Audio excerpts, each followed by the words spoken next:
Principios espirituales que glorifican a Dios.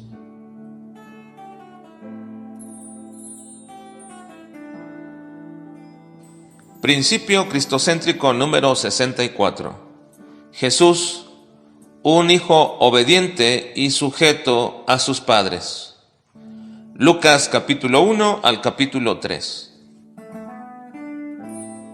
El Evangelio de Lucas es uno de los más descriptivos respecto a la humanidad de nuestro Señor Jesucristo, pero sin lugar a dudas establece perfectamente el origen de Cristo en sus dos naturalezas. Establece su origen divino a través de la genealogía que parte desde José, su padre adoptivo, y culmina hasta llegar a Adán, donde finalmente dice Hijo de Dios. Y también de forma muy descriptiva nos dice cómo fue el nacimiento de Jesucristo, recalcando que el hijo que tendría María sería producto de la obra del Espíritu Santo, es decir, su naturaleza divina y la naturaleza humana entonces la obtendría de María. Jesús llegó a ser el hijo primogénito o primero de María. Al parecer María tuvo más hijos hasta que Jesús fue un niño más grande, ya que no se le menciona en la visita que hicieron a Jerusalén, donde el niño Jesús disputaba con los doctores de la ley o los rabinos. Existen muchas especulaciones dentro del mundo secular, tanto de religiosos como de ateos, que intentan darnos una visión torcida o a veces hasta escéptica e increíble de la vida como niño, adolescente y joven de nuestro Señor Jesucristo. Quien más nos da datos dentro de la Escritura acerca de este proceso en la vida de nuestro Señor Jesucristo como un ser humano verdadero es el Evangelio de Lucas. Y una de las cosas que Lucas prepondera respecto a este proceso de crecimiento de nuestro Señor Jesucristo lo resume así: y el niño crecía y se fortalecía y se llenaba de sabiduría, y la gracia de Dios era sobre él.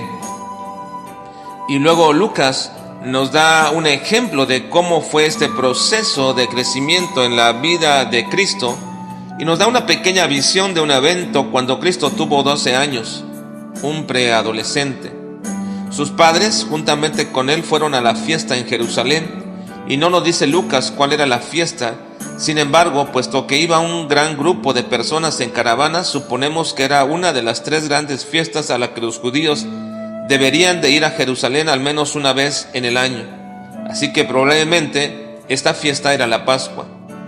Jesús a los 12 años ya podría ser considerado dentro de la cultura judía como alguien que ya había dejado de ser niño. Por ello es que podría estar separado de sus padres durante el tiempo que duraba la fiesta. De regreso, junto con la caravana en la cual ellos viajaban, se acostumbraba que las mujeres y los niños iban al frente y los hombres viajaran atrás, cerrando la marcha. Jesús podría haber estado en cualquiera de los dos grupos, y por eso es que sus padres no se percataron de que no iba con ellos. Mientras tanto, Jesús continuaba en Jerusalén discutiendo con los líderes religiosos. Es algo curioso y algún día lo sabremos, pero ¿cómo es que Jesús pasó 3 días en el templo sin que sus padres lo pudieran encontrar? Seguramente ellos regresaron a Jerusalén y buscaron por todos lados. Y en esos 3 días, Cristo los pasó sentado en medio de los doctores de la ley, oyéndoles y preguntándoles, mientras todos se maravillaban de su inteligencia y de sus respuestas respecto a las Escrituras. Qué grandioso ha de haber sido el haber estado 3 días en el simposio teológico de Cristo. El tema generalmente discutido en estas fiestas entre los más destacados rabinos era sin duda la esperada aparición del Mesías. Cuando sus padres por fin lo encuentran, su madre expresa su natural disgusto por la preocupación y angustia experimentada. Pero por supuesto, esta era más grande porque vio a Cristo despreocupadamente discutiendo y respondiéndole a los rabinos. Así que la respuesta que Jesús le da no tiene que ver con una desconsideración hacia ellos.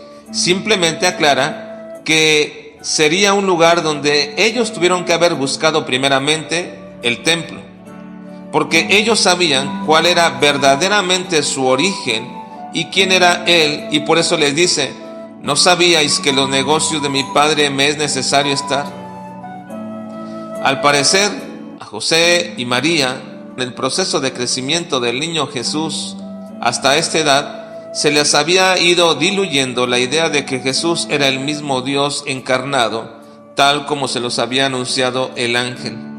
Lucas añade un comentario a esta situación, diciendo que Jesús descendió con ellos, volviendo a Nazaret, y estaba sujeto a ellos.